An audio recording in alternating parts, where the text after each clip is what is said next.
Art and Globalization, a la Sweeneyme, aka Miranda Sweeney. The image you see was created using Wordle. I entered questions that I'd had from the beginning of the semester about globalization and what it meant to me as an artist, as an educator, and as an individual. And the results from Wordle seemed very simple and impactful, and it was simply make art global, which, is what it's all about. I became fascinated with sugar skulls as in part to Mondo from Project Runway and my best friend. I started drawing them on poster board with Sharpies on my desk. I would give them personalities, I'd give them their own names, and as I finished them I would give them away. So in all I did about 13 last year, and they are all in the hands of current or former students. I hope to create more, I just haven't had time. Speaking of time, this course has opened my eyes to the lack of time I have to really devote to internet research and using the sites that this course has opened up to me, such as Delicious and Twitter.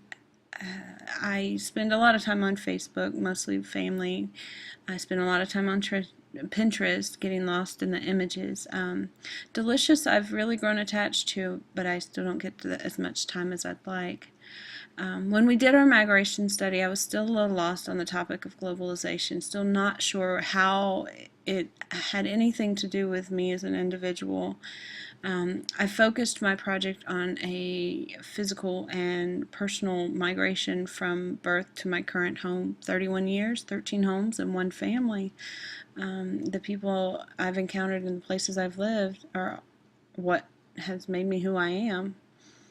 Back to Delicious, I do try to find time to devote to creating stacks and adding to my stacks on Delicious. My Globalization and Art link, the stack there, was featured on Delicious the week of April 9th, which I thought was very interesting and exciting because it was kind of an eye-opener that people do share my interest and think what I think, which isn't always. The community study opened my eyes to a facility, an organization that's less than 5 minutes from my home that I probably never would have known about. It's the Georgia Piedmont Arts Center, and I am now a member, and I hope to work with them more. They recently had a Spring Fling arts tent show, and I purchased the blue moose you see in the background from a local artist, and it was his first show, so that was exciting.